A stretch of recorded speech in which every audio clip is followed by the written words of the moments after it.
Hey guys, Musa here from Quantum Home Improvements and Solutions. Welcome to our live chat. And if this is your first time to our channel, it's great having you join us. And so today I'm with Josh, Mark, and the infamous Chicken Nugget. Hi guys. G'day guys, g'day. So welcome guys, it's great having you back. So it's been about 2 months since our last live chat, and a lot's happened since then. Today we're going to talk about Hume Doors. So I released 2 videos. The first one was with Mark, and so we did a internal sliding cavity door, and it was a Hume door. And with Josh, we did a internal hinge door, and both of them were actually quite complicated, but we got through it. And so I want to talk about that today. And George will be checking on the comments, so please send comments through. You're welcome to. We enjoy them. It actually makes it a fun live chat. And this is the first time for Josh and Mark, so they're a little scared at the moment. No, they're not scared. We'll get the beer out. So guys, this one here is actually called Dark Ale, Cooper's Dark Ale. Look at the colour of that. Now Neil, if you are on the channel right now, if you're on the live chat, you need to tell me, have you tried Dark Ale? Looks like a Guinness almost. Yeah, correct.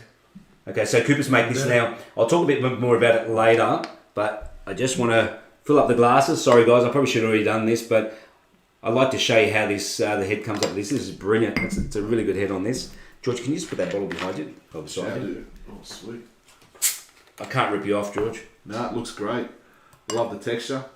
So this is, even though it's a dark beer, and as Neil pointed out to us many times, Neil Eyre from Long Island in New York, or next to New York.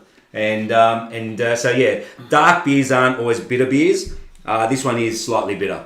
Now, so guys, cheers. Cheers. We have Giuseppe on the comment saying, g'day, good evening guys to the crew. Giuseppe. Okay, once again, cheers. That's for our thumbnail. Thanks guys. So Giuseppe, you got to try this. Giuseppe and I are making a video tomorrow. Now Giuseppe is an Italian. Actually, in fact, you'll call him Giuseppe, but he likes to be called Joe. So I'm not sure if that's his YouTube name, Giuseppe. But anyway, we're going to be restoring a beef eater barbecue tomorrow. It's 10-year-old. He uses it very regularly, and it's a great looking barbecue. But a lot of the elements have, or a lot of the components have deteriorated. So we're going to bring that thing from looking really old to brand new. So I'm looking forward to doing that tomorrow. Fantastic. So we're going to have to finish this live chat very early so I can go to sleep. No, I'm just joking. Okay, so... and what else is there? Okay, yeah, so I want to get straight into talking about Hume Doors. Now, we did the sliding cavity door over a year ago. And I remember when you first asked me, Mark said, Musa, do you know how to do internal cavity sliding doors? And I laughed. There is a technique you need to know, and if you don't do it, it really is really rubbish. It doesn't work out at all. And just recently I saw a door, a friend of mine had one installed, and it was put on a slight angle. The top was on an angle and the door was coming through, but it wasn't a flush mount. So it meant that the door had a taper. When you open it up completely, it was sitting outside the actual cavity. The whole thing was not put in properly. You've got to do it specifically, and everyone stuffs that up. So, Mark, what happened when we first started? We started cutting the gyprock. I said on the camera, please watch out because there's utilities behind the wall, and you can have water, electricity, services, phone lines, data, anything behind there. And what happened when we opened the wall? We opened it up, and what was there? Cable after cable. There was a heap of cables. A bundle of cables like that, guys. It was pretty thick. Yeah. Wow. So I had the saw, the plasterboard saw, going on an angle upwards. If you're going inwards, you're just going to cut it. So I said, go up and just go softly. And so I didn't put the saw in too deep, just very marginal. We cut it down, and as we took it off, we both just stood and looked at it. Oh no, how are we going to put a door here with the beam in the way? So we had to reconstruct it a different way. I had a different type of beam. I was going to put 2 beams together, a smaller beam. I ended up putting a higher beam and just putting a noggin bit top and bottom, so then the wires can run between, and it just stiffened it up. It worked out really well. And that was not a load-bearing wall either. So when you're doing any kind of internal cavity sliders or any kind of expansion of doorways, you must have a beam to hold up if it's low bearing, but you have to have something that's engineered for that size. So you should really get it engineered. So look, I've got to be honest, that was a bit because we're on video doing that, it was a bit worrying, but it turned out fantastic. Yeah. Everything we just took one step at a time, did everything how I would normally do it. Everything fit beautifully. And the door, as I closed it, you can see there was no light gap against the jamb. It was fantastic. It's perfect. It's yeah, perfect. but everything had to be done. You put a level at every stage. You do it vertically, then you do it horizontally. You got to make sure it's dead level both ways. Worked out perfect. I was so excited. Watch the video, guys. Yeah, watch the video. I will put a link below for that video and also for Josh's video with the hinge door. So, Mark, when we were doing it, I mean, that took a few days to do because you had renovations going on. Yeah, we had both bathrooms being renovated. We had ceilings being done. It was just like a work zone. Yeah. But it worked. We just worked around everything, and it really worked. Yeah, it was fantastic, and I was so happy to do it because for me to do those kind of works these days, it's quite difficult unless it's someone actually physically doing the hard stuff. On the video, it looks like I'm doing some of the hard stuff. Marcus doing everything, and actually at that time, I went like about 3 or 4 weeks taking Targin nearly every day because my back was actually really hurting, but. When we did Josh's, it was another level, but yeah, it turned out really well. I mean, I was so happy, and even the plastering. That's the first time you've actually seen someone doing plastering. Is that correct? Like in the way I did it. Yeah, I've done plastering differently, but just a different method. Yeah. So I learned something on the way. Yeah, but the way that I've done it is the way that a professional tradesman would do it, with the 2 base coats and 1 top coat. A lot of people just like to put a combined top base and top coat, but it's very hard to sand down. See when I put that top coat on, how easy it just came off? Oh, it's so beautiful. It came out smooth. And then we put the original architraves on. I was so impressed that we could put that original architraves on. Anyway, so now the wires you were able to what we did with the wires, we lifted them up higher. And we were going to put 2 beams that were just going to go into the wall, but because the wires were running through, we'd had to get an electrician to redo it. But there was no, Mark doesn't have a roof cavity. It's a skillion roof. So there was nowhere to put it. So we had no choice. So what we did, we had a single beam, but a higher one, so it had more structural strength. Okay? And so we put a 70 mil or a 90 mil, I think it was a 90 mil. On the bottom and on the top, and so what we did, we pushed it in, and that thickened up the bottom. No, we didn't put it on the top. Sorry, I'm wrong. Just on the bottom. So we had somewhere to screw the door to the slider. Right. So yeah, and once we did that, we pushed the wires through. We had a little anything. I had my saw plastic cover. Yep. I was pushing it with the plastic cover and just pushing it behind and just getting that beam in. Yeah, it was fantastic, and it worked. It worked beautifully. And so we disguised and put it behind, and it worked. You generally don't get that bad, and I knew that it's possible, but I was just shocked to see that whole cluster of wires in there. Far out. It was fun. And now, Mark, is there any cracks or anything come up? No cracks. Now, be honest. No cracks. There shouldn't be because we put a big beam up there. Okay, now I'm going to go straight to Josh. And I'll come back to you in a minute, George. No, go for it. Just if there's any other messages, let me know. Yeah, Giuseppe's just said, looking forward to making the actual new video of Musa tomorrow. So. Hey, Giuseppe. Cheers, Giuseppe. Joe. Okay, so now Josh. Josh bought a house in the Penrith region. Yeah. And so it was a big property, massive property, and but it was an older house, very tidy, very clean. And Josh said, "Mister, can you come down and just have a look at my house and tell me what you think it may need to fix, just to improve it?"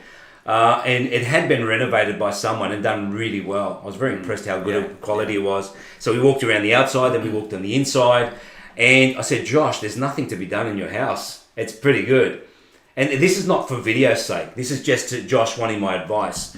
And so, and then Josh said, "Mister, the only thing I'm not happy about this house is that when I'm in the bathroom in the mornings, the 2-way or the 3-way bathroom was echoing down the hallway, waking the kids up at, what time do you get up? 4 or 5 o'clock? I don't know. You must be early. 5:36. Yeah, and so you're waking everyone up. Yeah. And so he said, I'd love to put a door here. And he said, but it's not possible. And then I turned to Josh. He's a very private guy. And I said to Josh, Josh, I know you don't want to do this, but I said, if you're willing to make a video, I could put a door here. He goes, no, really? I said, yeah, this is a doorway. They've just plastered it. Anyway, so he just says, I don't care about doing a video. Is that how it went? Something like that. It was funny. Yeah. Anyway, so so we planned the day. We were in a bit of a hurry because Josh had to go overseas for the World Youth Day, I think it was. Yeah, Portugal. Yeah. It's So- in Portugal. Yeah, and because so we had to plan it, and so we chose the days that both of us were available. And that morning I got up, I physically couldn't get out of bed. And now I do struggle getting out of bed every day because of my spinal injury, right? But it's a slow process. And after a few minutes, after a couple of hours, I'm okay. And I come out of the Lyrica. Lyrica is a nerve agent, which makes me brain fogged, unfortunately. And anyway, so I got to Josh's place. I thought I can't let him down because he's limited in time.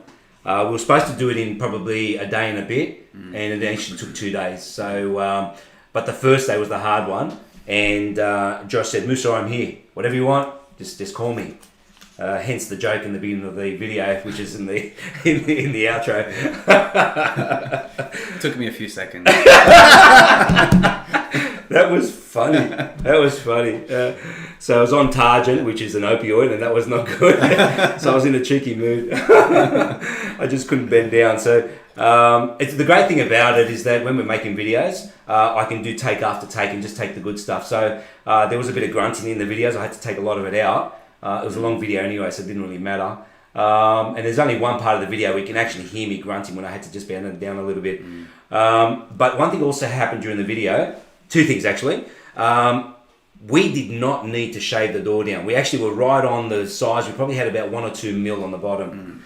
I felt we needed to take some off. Now we did take the plasterboard off the top. We gained an extra 13 mil to get the door up higher. So I took 10 mil off the bottom of the door. Now that's a pretty common thing to do, but I learned something on that day. So when Hume Doors watched the video, they said, "Musa, we loved it just like the other video, but we can't endorse it." And I said, "Why is that?" And they said, "Because you cut 10 mil off the bottom. That's beyond our warranty." Now, so if anyone has not heard this before, it was the first time I've heard it. And I'm a carpenter. All my friends, I've asked a lot of my friends who are of the old school, they all said, no, I cut 6 mil, 10 mil, 20 mil, replace the timber inside, just reform it, but you don't get a warranty. And so they couldn't endorse the video. So what I end up doing is actually taking 3 minutes out of that video. And so now it doesn't say that anymore. Okay, so I'm going to say it on the live chat, very important, that if you are going to do that, I've not had any issues in the past, but if you use the wrong color, because color can actually cause the door to warp if the heat is getting to it, if it's a darker color, and they don't warrant it with darker colors. So you have to use lighter colors.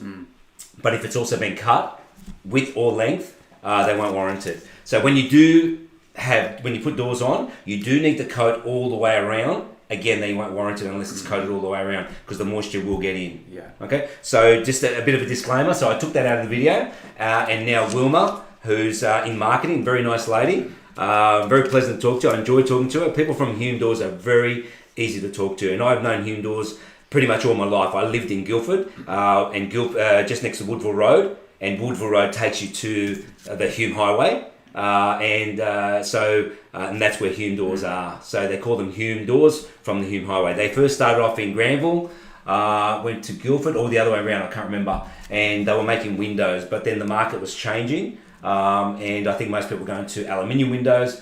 But Don decided to change the direction of the company and make doors only and door jambs. But they've got like 2,000 products of so many different things. They do flooring and stuff as well. So they do internal, external doors. They do beautiful doors. If you look at their site, I haven't done it yet. I'll put that link for Hume Doors website in the descriptions. And they also have a store locator. So if you put your address, it'll tell you with the nearest store that sells their products. Okay, and so it's really good. And so they're national and they're in New Zealand. So they're a big company. Okay, so I enjoy using Hume Doors. I've been using them pretty much all my life. I've been in the building trade with my uncles when I used to work on weekends since I was 14 years old. So and then eventually I became a dressmaker. Worked that out. Okay, but then I went back in the building trade when I found there was no work in the rag trade. In 86 I finished my course. 87 the rag trade went to China. The last big company I believe was Bonds in 87. I could be wrong on those dates, but they're pretty close. So I went back in the building trade, and hence why I do everything, because I just enjoy making things. I've never had a big income, and everything I have has been done through the grace of God, through my hands and through my mind. So, and Josh is very similar. He does like to do a lot of things, and he's pretty young, and I'm sure by the time he gets to my age, which is another 30 years, he's going to know as much as me. I hope so. I've got a lot. No, he's pretty good. Lot to learn. Yeah, he's pretty good. All right, guys, you haven't touched anything. Come on. George is finished. I finished my beers. Oh, good. There's one. Did you like it? That's a, I said we're going to talk about it. We haven't talked about it. Okay, guys, first of all, tell me, Mark, what do you think of it? What's in it? What's in the drink? Beer. That's funny. What do you reckon, George? What's in it? You know what? It was a mixture of a Mexican Maza. There's a bit of a lager in there. It's a bit of a pale ale. It's a mix of everything. What's in this? It's a dark ale. It is a dark ale. It is a dark ale. I know it's a dark ale. Josh had all of it, but I kind of... I think you need to explain what I'm drinking. Yeah, I will. That's funny. This is not dark ale for sure. This is milk. lemonade. Okay, what's in this is a combination of fruity hops. I'm not sure what kind of hops is in it. Coopers is an Australian company, and they have a large range of products. I made a lot of Coopers videos. I will talk about this more later, but the next video come out next Friday is Coopers Lager. A bit of a story to that.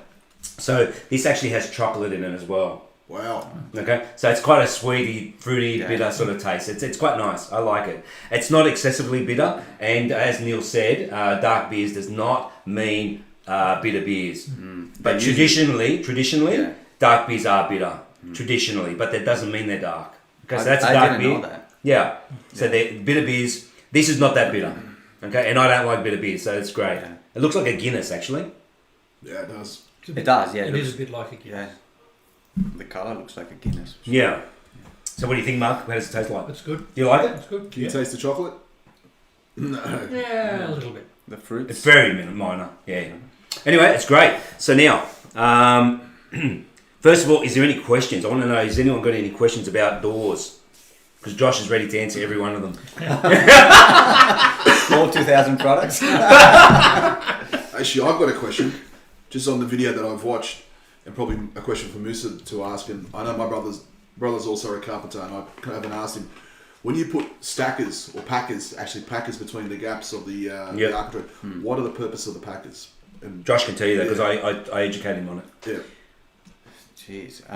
Okay. Well, From memory, don't try and explain it. Just tell me what I did. Just explain what I did. Well, you were trying to adjust and make sure that the architraves were straight, right? Correct. Yeah. It's to get them So dead to make level. sure- and in fact, the door was so straight that sometimes there's always a door in the house that will just swing open or because shut. it's off a But level. this one here is just so level, it'll stay where it is. Yeah. So the packers were... Okay, adjusting. so once you know your level, and we use that 2 meter level, you put a packer against it, the exact size packer. So in the packer range, it goes from 1 to 1.5 to 3 to 5, 5.5. It depends on what brand you're buying. 6, 8, 10. So what you do is you put all the other sizes in, you combine them until you get the size you need. And you've got to get them pretty accurate. So, pardon me, you can get a 1 mil difference where you can't actually find the size. What you do then is slide it down or slide it up, and you'll find the timber is never perfect because the stud itself has a bit of a taper to it. Yeah. So you just push it down to the point where it actually sits in tight, then put a nail in. So they are a brilliant idea. Packers are just brilliant. I always have a box of them. So you just got to take your time doing it. And you've got to be careful also. I said on the video, if you fire a nail, if you're using nail guns, and you fire a nail into the packer, it will just explode. Yeah. Because it's made from a very solid plastic. Yeah. It's not a soft plastic. And it'll just shatter it. So you've got to be careful to nail it. Probably just below it. So if it does fall, if the packers fall, they'll just fall onto the nails. Yeah. So you found the same thing. We used heaps of packers in your door, and we got it dead straight. I mean, that was beautiful. Yeah. Remember how I put the camera to the light, the room that had the more light, and I said, "Okay, close the door, Mark." You close the door, and you can see no light. Perfect, no light. Just came up dead to a jam. Wow. Yeah, dead to the jam. It's really hard to do, but if you follow our process, it was not that hard. Seriously, just take your time, man. Yeah. You know. if it's going to cost an extra $100 to the customer, I'm sure the customer's going to want to pay an extra $100 for a beautiful door instead of saving $100 and having a door that's really not going to sit properly. There's not much difference really, seriously. Over a lifetime, $100 is nothing, and you do have to take your time. It takes an extra couple of hours to do it properly, and if you do it, it really works out well. The moment that door shuts loud because of the wind, you wish you would have paid $100. Yeah, that's right. That's right. Yeah. Did you end up putting a door stopper on it? Or talking about the? I did. Yes. Yeah, it's beautiful. Yeah. I did. So with Josh's bathroom, he didn't have the complication of beams or anything, but what he did have was a complication that the studs were actually on an angle. Yeah, they were. That's right. So I had to straighten the jamb. Then I had to make the architraves work with that angle, and I was not going to compromise the jamb to be on an angle. I didn't want to do that. But inside the bathroom, he had tiles at 1.2 meters. Now you can either cut those tile down or cut into the architrave. Now, if you ever cut into an architrave, you know how messy it can get, and how it really does become splintered.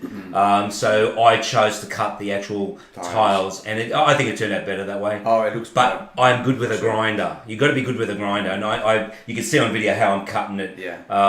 That room was really smoked up. I feel sorry for your wife having to clean the room. She did a beautiful job, and she did straight away. It was also very narrow space, Correct. Inside the bathroom and outside. Correct. So you had to work in that very tight area, with the door, the Yeah. architrave. Yeah. Yeah. It wasn't easy. But And we used a lock or to lock on yours. How's that lock? Oh, it's great. We did mention it in the video. Most of the doors in the house have a door knob. Correct. But if you're holding a things in lever. your hands, Yeah. you just can't open the door. But the door lever is perfect. Just open it, close it. It's got a very smooth opening and closing, so it's perfect. In my house, I have only levers. Yeah. I find it because your hands are full. The last thing we do is try to open the door. You just push down. The only problem with that, if you're walking past too quick and you've got a jacket, you get caught. Yeah, there's always a pro and a con. Yeah. Always. All right, we've got a question come through for yourself, Musa, from Charlie. He's saying, what fitting should I use at the bottom of a cavity unit to fit in to my floor, which is fibre cement sheet? Okay, now let me just go through that slowly. So it's 5% sheet on the floor. Is it for a bathroom? Oh, he hasn't specified, but It's probably for a bathroom, but if you can just confirm that, Charlie. Yeah, so what fitting should I use at the bottom of a cavity unit to fit in my house, which is fibre cement sheet? Okay, so can I also confirm, are you talking about putting a sliding door? It says bathroom, yes. Yeah, it says a bathroom. I thought it would be. Yeah. Okay, now, Charlie, can you also tell me, you're talking about a sliding cavity door, just yes or no, it's fine. And I'll explain to you what I used to do. I'll just wait for the message to come through. So while we're waiting for Charlie, so Josh is drinking a Lebanese or an Arabic drink called Ada. Some people call it Arak.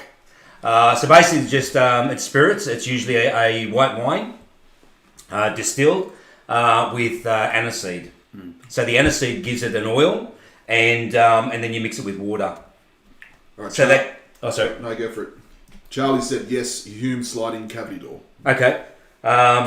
Okay, so what I used to do, Charlie, because if you're doing a screeding, a thick bed, okay, just confirm yes or no.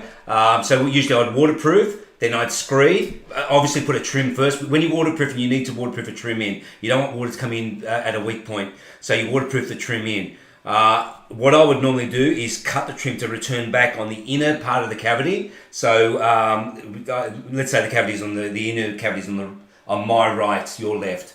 So if it's returning, I would cut a 45 degree into the angle, turn the angle in, and put it inside the cavity door. So then I can waterproof that area. Okay, that's the first point. Second of all, I would raise the cavity off the ground using those packers that we just spoke about. So if your cavity is sitting on the ground, I would level it off at that point and put packers. I think by memory I'd put about 10 or 15 mil packers. Now knowing that the door can go higher, okay, so you can raise it up. And if I put a 30 mil, say a 25 mil screed and used a 10 mil tile, I think about 10 or 15 mil was enough. Okay. Now sometimes I have to put a piece of timber where that cavity door is going to go. So I put a piece of timber on the ground, a thin piece of timber, and prop it up. So tell me, I'm going to keep asking questions. Tell me, does that make sense first?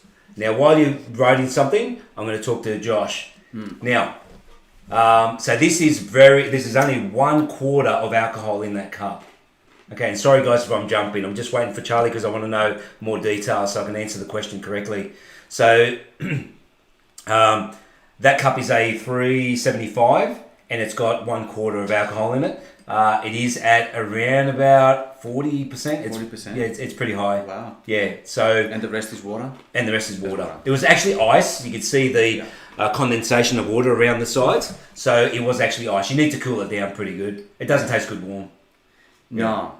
I think So what I've do you had think? this before. Yeah. Well, I love it, but you need to love aniseed. Yeah. As a taste. I love licorice. And I love licorice. As a kid, we used to eat these lollies, aniseed lollies, and I love them.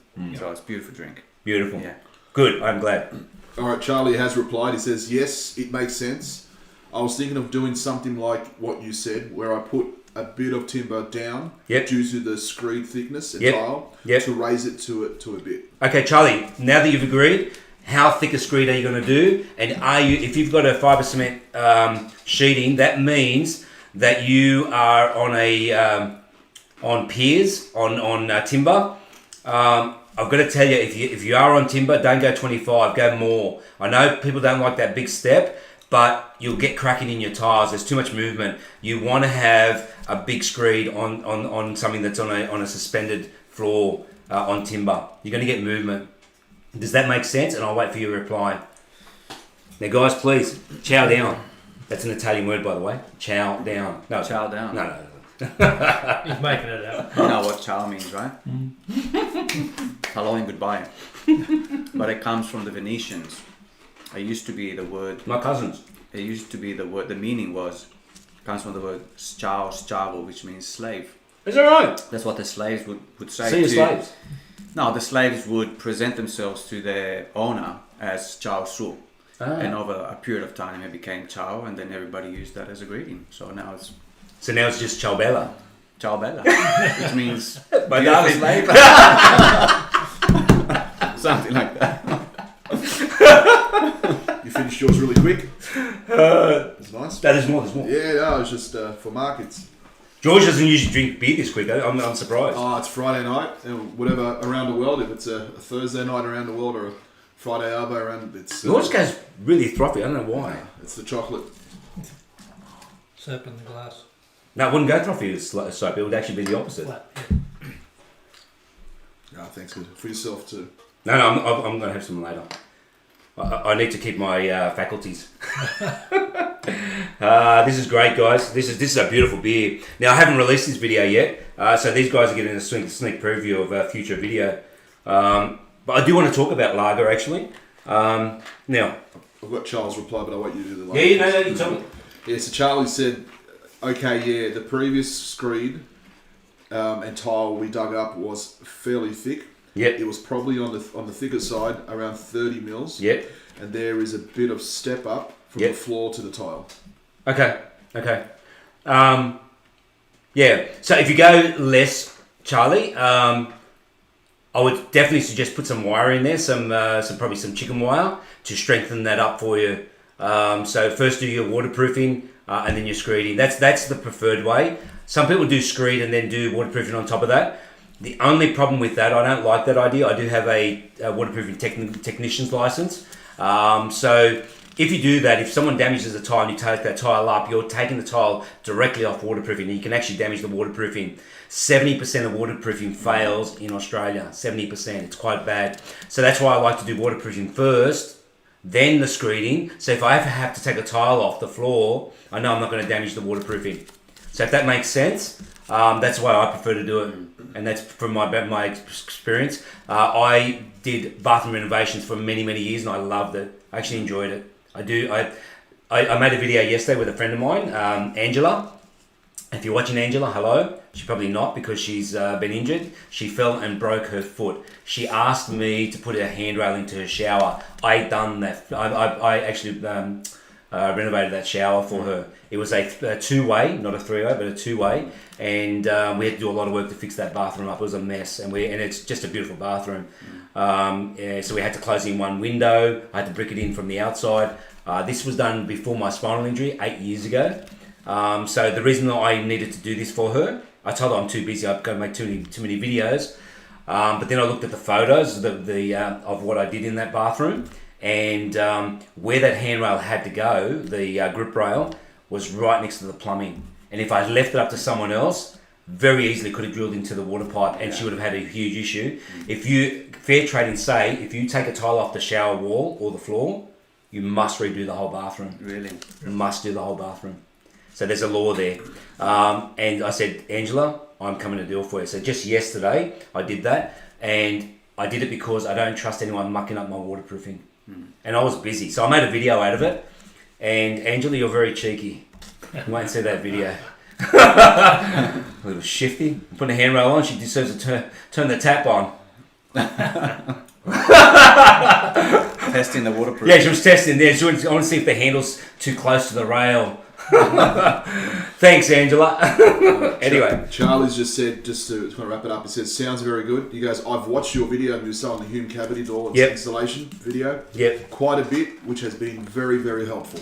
Thanks for that, Charlie. I love the feedback. Mate, thank you very much for being on the live chat too. I really do appreciate it. We're trying to build a community. So this is not just about information, about also having fun with our friends.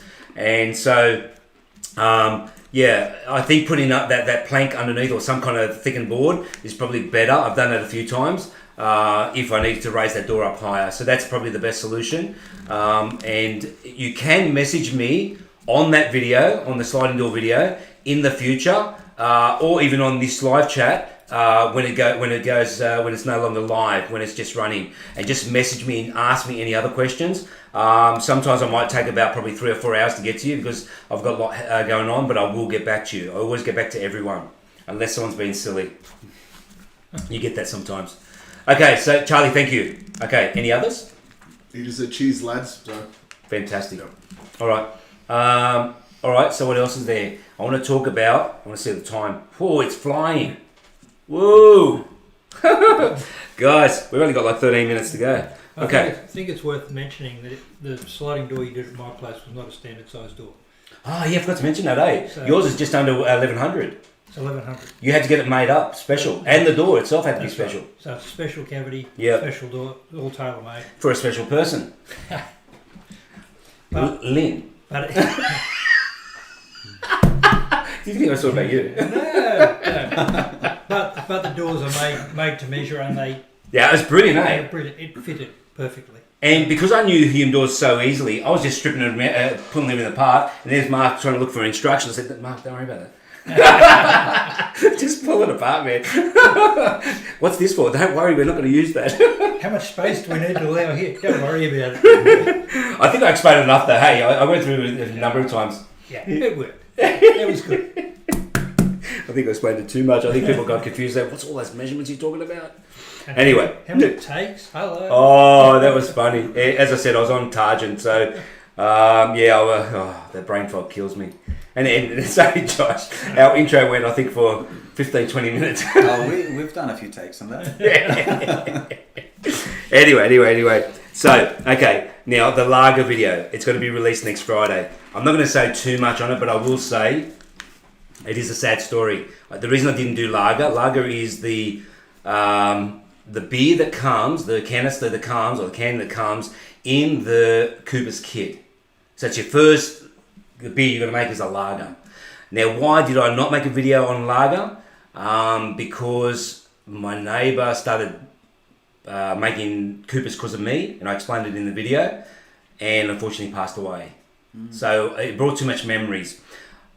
But his brother, Phil, good friend of mine, rang me around Christmas time, and he told me that he tried one of his beers, that was 13 years old, and he was fascinated how great it tastes, really, considering its age. So then I did a bit of investigating with Coopers, and as it turned out, you can drink 13-year-old beer or more. Wow. So Coopers have a best after date, and their beers are GMO free, which is genetically modified organism free, and they have a best aftertaste. So I can tell you now, Coopers are a brilliant beer. 13 years later. So I'm going to have to put some away. Anyway, so that video will be released on Friday next week. Now, my neighbour's name was Sam Scroy. Beautiful guy. Anyway, the video was dedicated to him. Anyway, all right. So we'll move on. So now, one thing with that lager video, and just one thing I was going to mention, I wrote it here. I did change the recipe just marginally for people who say to me, Musa, can you do something different with the Cooper's beer? Yes, you can. I added a different hops, which is a fruity hops, an Australian hops called Galaxy, and I changed the yeast to Savale SO4, which enhances the fruit taste. So I haven't tasted that beer properly. I've had a little bit of drink, but I need to taste it when it's not green. Green meaning it's not ready. I like to drink Cooper's beer around 2.5 months old or more. They say that you can drink it around 23 days or roundabout. Okay, so that's going to be interesting. We will have a live chat in July, George, and a panel of beer guys that we've been doing every year. Awesome. And so we are currently making, it's about 4 months old now, a rice wine video with Father Jeff. Now, Father Jeff was Brother Jeff. When we made our honey mead video, he asked me, can we make a video? And so he showed me how to make honey mead. Geez, that thing tastes nice, didn't it? You were on the live chat. What do you reckon, George? What do you think? Loved it. Oh, it's nice. Loved it. Yeah, and I still got a little bit more. I actually found another bottle. I didn't realise I had another bottle. Because I gave them all to Father. I let him just do whatever he wanted with it. Considering he gave me all the honey. I thought originally he was giving it for me. Anyway. So I said to he wanted to make another video. And I said he wanted to make a... and some people are not going to be happy that I made this decision. But he wanted to make a cider. Okay, now I can't eat apples. They make me very, very ill. I get very sick. Any kind of cider, even pears, but apples are really bad. So I said to Father, he's an Australian, in Anglo-Saxon Australian, but he has Chinese heritage. So I said, let's make rice wine. And he's made it a number of times. He's very good at it. So we made a video of rice wine. It's now 4 months old. Okay, and we're going to wait till 6 months. We're going to taste it on the live chat. Nice. Okay. You wait 6 months usually for rice wine? You need to let it settle. It's like most wines, you need to let it settle. So you've got to keep racking it, change it over to a new vessel to let it settle. So it can become a really fine wine. When you first rack it, the first time when you take the rice out, it's pure white. It looks as white as that. Wow. Yeah, and then as the months progress, it gets lighter and lighter until it goes to a light yellow colour. It's going to be good. I'm looking forward to that. Now, videos coming up. I want to talk about that. So we had, last Friday, we released a video that went really well. It's slowed down at the moment, which does every time until YouTube algorithm pick it up. But I released a video with 3 other guys, with Joseph Suka, Nicholas and Dave, and we made a video how to bring back your headlights to new from a foggy sort of a look. And so it was a brilliant video. We had there was an issue in between. I spoke to Ryan from Auto West, and he gave me the rundown what needed to happen. I put on the primer too thick. Good learning curve, because that way I can say to everyone on video, do not put too much primer. It just chews it up. It cracks. Right. So it was a really good video. Now, during the video, Joe Suka from Intellect Finance was being a smart aleck, as usual. I enjoy working with Joe, but he's got a very funny Lebanese sense of humour, let me tell you. Anyway, he kept egging on Nicholas. Nicholas is from Africa, and he said, come on, dance. And so when we did the intro and outro, he was egging him on. And so Nicholas allowed me to put some music to some of his dancing he was doing on the video. And so it's on the outro on the end. I'm going to play that for you quickly now. I think it's really good. All right, ready? Oh, were you gonna dance? No. You're doing that. I thought, yeah. Is this the African in you?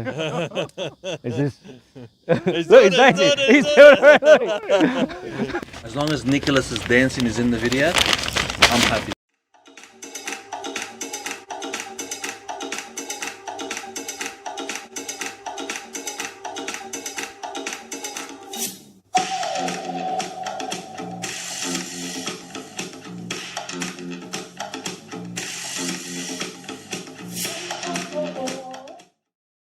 That is so funny. Nicholas is really funny. He's very good. He's a good dancer. I can't believe how good he is.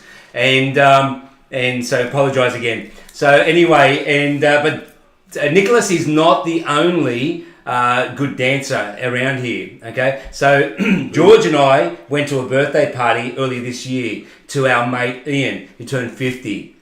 Happy birthday, Ian. Anyway, so while I was there, George was dancing for us, and he's a really good dancer. And so I thought I'll put some music that my son made for me, and so I'll let you see George. He's just brilliant.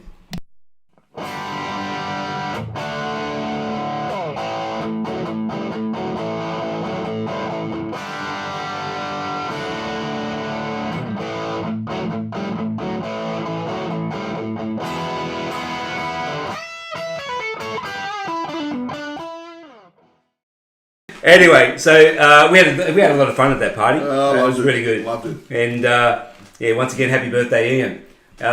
Anyway, and so what are other videos now? So I released 2 other videos, which was one of them. It's a bit of a crappy subject, but it's cleaning a toilet. Okay, so this thing called water stainer. What's it called? It's got 3 letters, doesn't it? Yeah, but there's calcification. Calcification, but what they call water, hard water. Okay, so what they had with toilets that have stains on the bottom is what they call hard water. Now, I don't believe that describes it enough. It's actually calcification, right? Or it's lime scale. Okay, so we try to clean our toilet. I actually thought my wife had damaged it using all those chemicals and bleaches, but in actual fact, as it turns out, and you can damage your toilet using those kind of products. But I found a product called CLR, and CLR is a great product. It is corrosive. You can only use it for 2 minutes, and you've got to mix it 1 part water, 1 part solution. And so I'm making the video, not thinking this is going to work. I'm using the brush, scrubbing it, can't see anything because it's all soapy. Flush it, put too much in there. You only need a little bit. I'll put a heap in there.